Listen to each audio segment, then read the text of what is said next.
Good evening to all, this is Padma Singh और एक बार फिर आप सभी का हमारे चैनल पोल पाथ पे स्वागत है।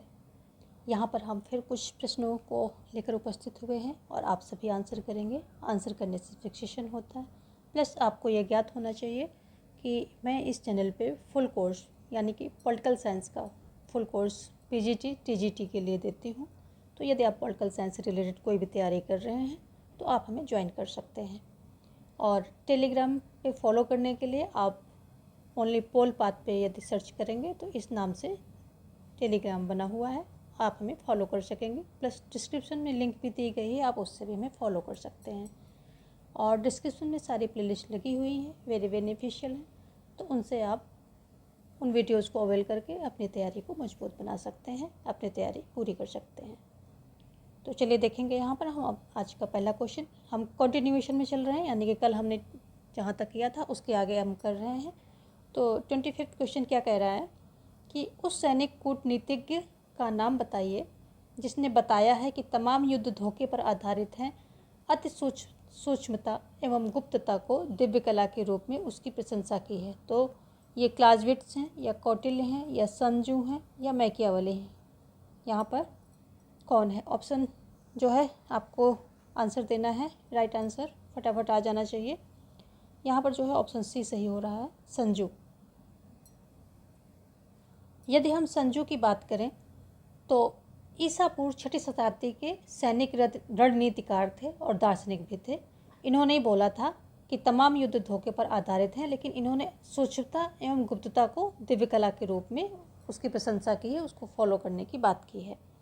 यदि हम कौटिल्य की बात करें तो कौटिल्य का जो है, इनका जो ग्रंथ है वो अर्थशास्त्र है, जिसमें 150 अध्याय हैं, 15 अधिकरण हैं, 180 प्रकरण हैं, 18 तीर्थों की बात है इसमें की गई है, 26 अध्यक्ष हैं और 6000 श्लोक हैं। चंद्रगुप्त की तुलना किससे की गई? अरस्तु से की गई है और इटली के मैकियावली से की गई है। राज्य की उत्पत्ति का दैवी जो राज्य की उत्पत्ति का है, तो इसमें जो है सामाजिक समझौते के सिद्धांत का इसमें समर्थन मिलता है। और कौटिल्य ने विजिगुष राजा के 4 गुण बताए हैं: आन्वीक्षिकी, वेद त्रय का ज्ञान, वार्ता का ज्ञान, दंड नीति में निपुण, सप्तांग का सिद्धांत में इन्होंने दिया है।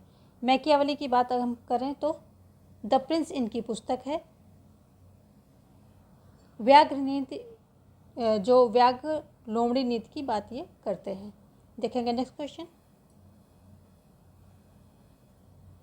अगला क्वेश्चन क्या है आपका? सूचियाँ हैं, इनको सुमेलित करना है। तो थोड़ा सा हम स्क्रीन को छोटा करेंगे और ताकि आप सभी कुछ देख पाएँ। ठीक है, ऑप्शन ए क्या है? ऑन लिबर्टी है। दूसरा है lectures on principle of political, and ये क्या है? आइडिया ऑफ जस्टिस है। पॉलिटिकल ऑब्लिगेशन है, यहाँ पर ऑब्लिगेशन।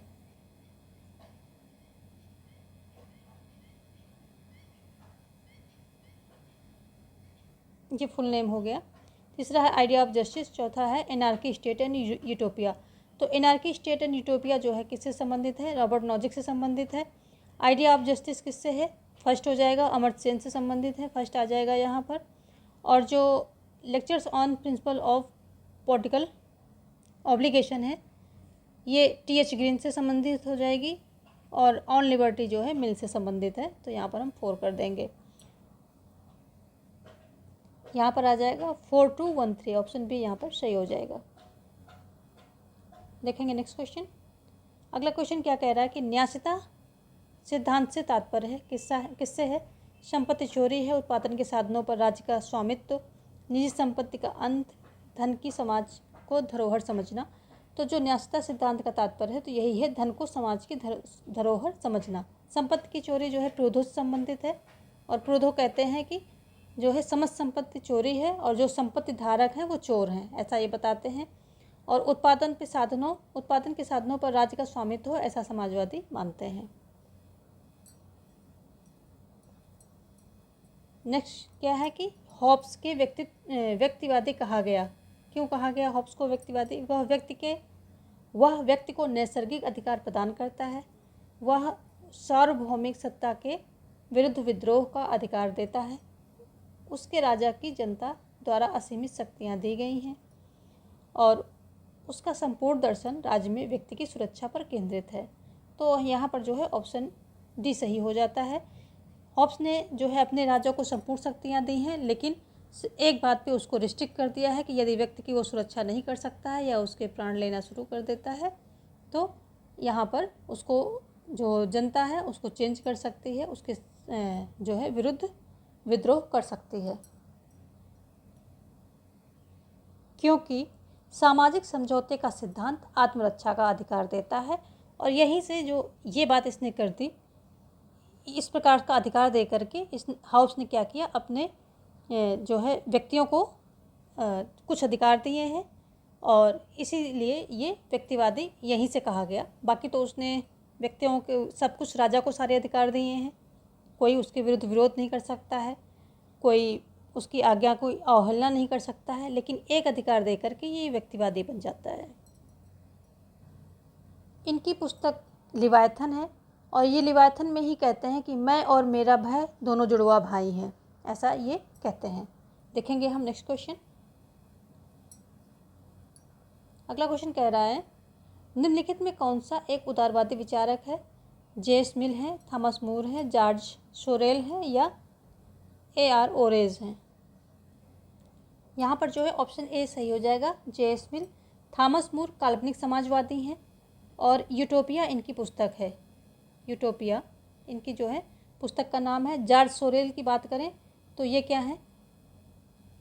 जॉर्ज सोरेल ये श्रमिक संघवादी हैं, श्रमिक संघवादी हैं ये।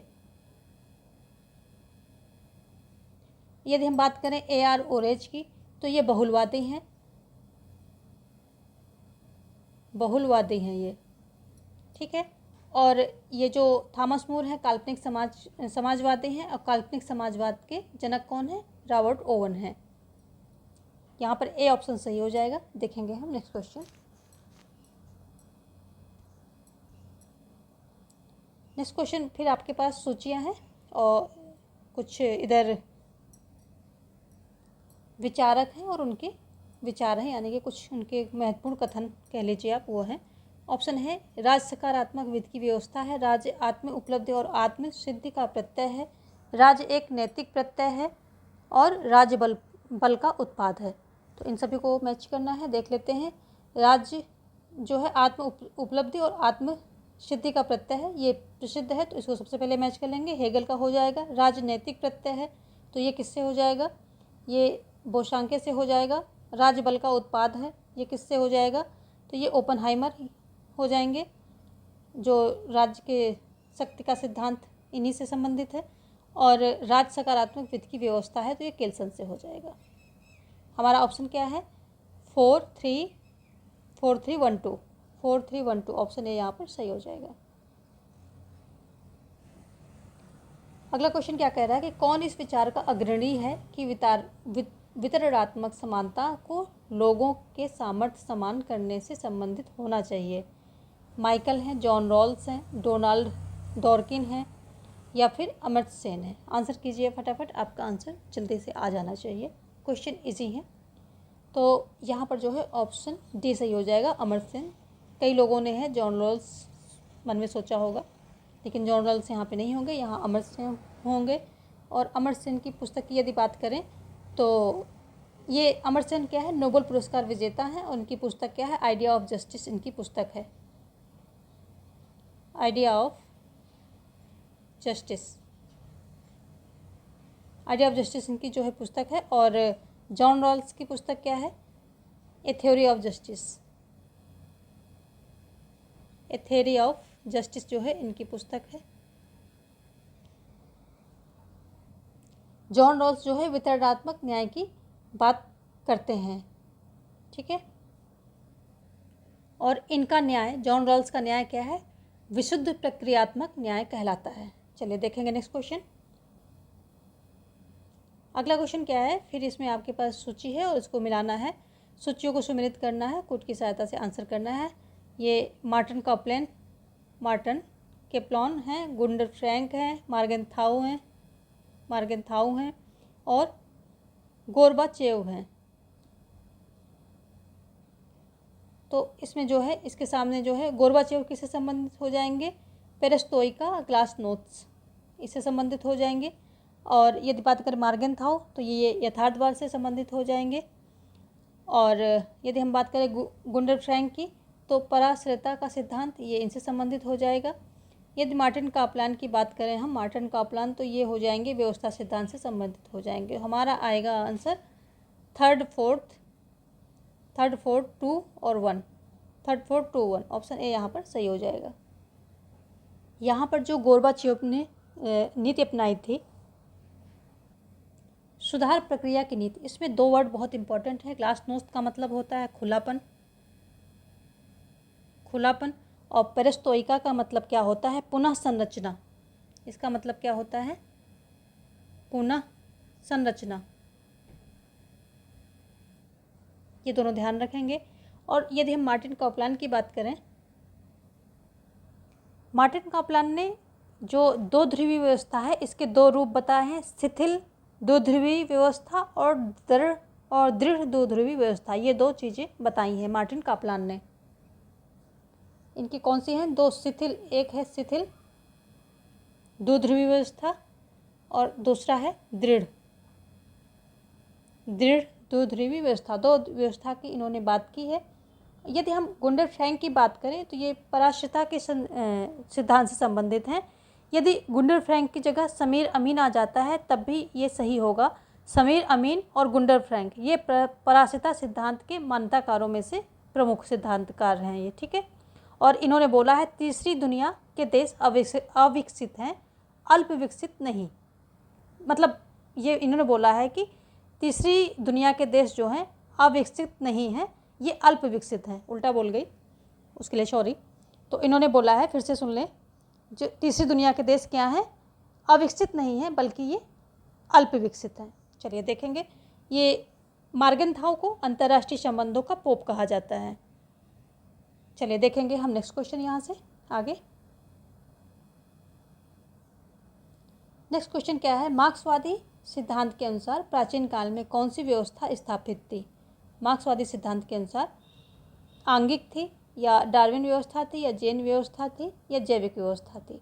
तो मार्क्सवादी सिद्धांत के अनुसार प्राचीन काल में जो है जैविक व्यवस्था, यही जो है वहाँ पर स्थापित थी। और इसका जो मेन कॉन्सेप्ट क्या था कि वहाँ पर सारे जो रिसोर्सेज थे वो सभी के लिए बराबर थे, ना कोई वहाँ वर्ग था, ना कोई राज्य था, और बिल्कुल जो है एकदम जैसे ये साम्यवादी युग में कल्पना करते हैं वैसा ही था। संसाधनों पर जो है सबका समान हक था। तो ऐसी व्यवस्था इनकी जैविक व्यवस्था, यानी कि जो स्टार्टिंग की व्यवस्था वो बताई है इन्होंने प्राचीन काल में। नेक्स्ट क्वेश्चन कह रहा है राजनीति शास्त्र के समूह सिद्धांत के प्रतिपादक कौन थे? ऑप्शन आपके सामने पहला है कार्ल मार्क्स थे, आर्थर बेंटले थे, या मॉन्टेस्क्यू थे, या फिर लास्की थे। तो समूह सिद्धांत के प्रतिपादक आर्थर बेंटले थे, ऑप्शन बी यहाँ पर सही हो जाएगा। और इन्होंने जो है ये द प्रोसेस ऑफ गवर्नमेंट, ये इनकी पुस्तक का नाम है, और प्रजातंत्र में समूह सिद्धांत, ये भी इन्हीं का है। तो इनकी जो पुस्तक है ये इम्पॉर्टेंट है, द प्रोसेस ऑफ गवर्नमेंट, ये इनकी जो है पुस्तक का नाम है। यदि हम मॉन्टेस्क्यू की पुस्तक की बात करें तो इनकी स्पिरिट ऑफ लॉज इनकी बुक का नाम है, और इन्होंने शक्ति के पृथक्करण का सिद्धांत दिया है जो कि अमेरिका में फॉलो अच्छे से होता है। Laski A grammar of politics Laski की पुस्तक है। कार्ल मार्क्स की पुस्तकों की बात करें तो दास कैपिटल जो है सबसे फेमस है इनकी, और फिर आ जाती है communist manifesto, value price and profit, और जर्मन आइडियोलॉजी, गोथा प्रोग्राम, ये सारी जो हैं इनकी कुछ फेमस पुस्तक हैं जो कि आप याद रखेंगे। यहाँ पर ऑप्शन बी सही हो रहा है। देखेंगे हम नेक्स्ट क्वेश्चन। अगला क्वेश्चन कह रहा है कौन यह मानता है कि अधिकारों का वास्तविक संरक्षक जनमत होता है? कौन मान रहा है? गेटल मान रहे हैं, लास्की, गार्डनर, या लीकॉक? कौन मानता है? यहाँ पर ऑप्शन बी सही हो जाएगा, लास्की का एक फेमस कथन है अधिकार के बारे में ही है। अधिकार सामाजिक जीवन की वे परिस्थितियाँ होती हैं जिनके अभाव में व्यक्ति अपने व्यक्तित्व का विकास नहीं कर सकता है। ये जो है इनकी एक अधिकार के बारे में एक कथन है इनका और फेमस है काफ़ी। और अधिकारों को दो भागों में वर्गीकृत किया गया है। कौन से? नकारात्मक अधिकार, सकारात्मक अधिकार। नकारात्मक अधिकार पर राज्य की तरफ से कोई प्रतिबंध नहीं होता है। सकारात्मक में कुछ प्रतिबंध जो है जो उचित होते हैं वो लगाए जाते हैं। चलिए देखेंगे यहाँ पर ऑप्शन भी यहाँ सही हो रहा है। नेक्स्ट क्वेश्चन क्या कह रहा है कि वस्तुतः सभी समाजवादियों एवं साम्यवादियों की जड़ें प्लेटो में विद्यमान है। किसने कहा है? ये मैक्सी हैं, इन्होंने कहा है, या G.H. सेबाइन ने कहा है, या डनिंग ने कहा है? इन्होंने, डनिंग ने या मैक्सलेनन ने, किसने कहा है? मैकलेनन ने। तो ये जो मैक्सी हैं इनके द्वारा कहा गया है। मैक्सी का एक और मिलता जुलता सेंटेंस है, वो भी बहुत पूछा जाता है। यदि आज प्लेटो जिंदा होता तो आधुनिक साम्यवादियों से अधिक साम्यवादी होता। ये मैक्सी का दूसरा सेंटेंस है, बिल्कुल इसी से मिलता जुलता है और दोनों ही सेंटेंस इंपॉर्टेंट हैं। जबकि कार्ल पॉपर ने इनको बोला है प्लेटो को प्रथम फांसीवादी विचारक कहा है। और क्यों कहा है ऐसा? तो क्योंकि इन्होंने जो है किसमें ये जो साम्यवाद की स्थापना की थी परिवार और संपत्ति में। तो इस कारण से इनकी जो है आलोचना हुई है, क्योंकि इन्होंने समाज को 3 भागों में डिवाइड किया था, शासक वर्ग, सैनिक वर्ग, उत्पादक वर्ग। और जो शासक और सैनिक वर्ग था वो अभिभावक वर्ग में रखा था और इसी अभिभावक वर्ग पर साम्यवाद की जो है इस जो साम्यवादी विचार हैं इसी पर लागू होते थे। परिवार और संपत्ति, ना तो इनका अपना परिवार होता था ना अपनी संपत्ति होती थी। तो परिवार में भी ना कोई किसी का बीवी, ना कोई किसी के पति, ना कोई किसी का बच्चा, किसी को कुछ नहीं पता होता था। तो परिवार और संपत्ति दोनों में ही इन्होंने साम्यवाद की व्यवस्था की थी, इसीलिए इनको साम्यवादी की जड़ों प्लेटो में विद्यमान है ऐसा बोला गया। ठीक है, यहाँ पर सी मैक्सी सही हो जाएगा। देखेंगे नेक्स्ट क्वेश्चन। अगला क्वेश्चन क्या है? अरस्तु सर्वाधिक प्रभावित था। किससे प्रभावित था? द रिपब्लिक से, द स्टेटमैन से, या द लॉस से, या द अपॉलजी से। ये सारी किसकी पुस्तक है? प्लेटो की पुस्तक है ये सभी। प्लेटो की पुस्तक सारी है। और अरस्तु किससे सबसे ज़्यादा प्रभावित था वो आपको बताना है। तो द लॉस से। द लॉस जो है प्लेटो के अंतिम समय में लिखी गई है और इसमें जो है इन्होंने अपने राज्य से संबंधित विचार परिवर्तित किए थे, क्योंकि जिस राज्य की इन्होंने संकल्पना की थी तो वो राज्य इनको समझ में लास्ट समय में समझ में आ गया कि ऐसा जो है धरातल पे उतरने वाला नहीं है, यानी कि ये यूटोपिया है, रियलिटी नहीं है। तो फिर इन्होंने अपने जो है विचारों में परिवर्तन करके ये द लॉज में अपने विचार दिए थे, जिसमें कि एक वो मिश्रित राज्य की इन्होंने बात की थी और उसी को जो है अरस्तु ने बहुत अच्छे से फॉलो किया है और अपने राज्य में उसको दिया है। तो यहाँ पर द लॉज सही हो जाएगा। देखेंगे हम नेक्स्ट क्वेश्चन। नेक्स्ट क्वेश्चन कह रहा है निम्नांकित में से किसने समानता के वैधानिक आयाम को व्याख्यायित करने के लिए वैधानिक व्यक्तित्व को समानता की अवधारणा का प्रयोग किया? ऑरस्टानी ने, या फिर हेराल्ड जे लास्की ने, या जेफ स्टीफन ने, या अर्नेस्ट पार्कर ने? किसने किया है? यहाँ पर डी ऑप्शन सही हो जाएगा, अर्नेस्ट पार्कर। देखेंगे नेक्स्ट क्वेश्चन। नेक्स्ट क्वेश्चन में क्या कर रहा है? स्वतंत्रता के सकारात्मक सिद्धांत की विवेचना किसने की है? हॉब्स ने की है, या T.H. ग्रीन ने की है, या मिल ने की है? जॉन स्टुअर्ट मिल ने, या फिर कार्ल पॉपर ने की है? किसने की है? यहाँ पर ऑप्शन बी सही हो जाएगा, T.H. ग्रीन। और जो मिल महोदय हैं ये स्वतंत्रता के नकारात्मक सिद्धांत से संबंधित हैं। नेक्स्ट क्वेश्चन क्या कह रहा है?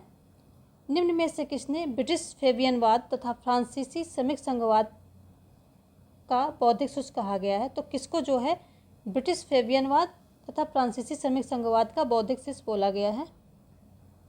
ब्रिटिश, देखिए यहाँ पर समझिए, ब्रिटिश फेबियनवाद के जनक कौन है? सिडनी वेब है।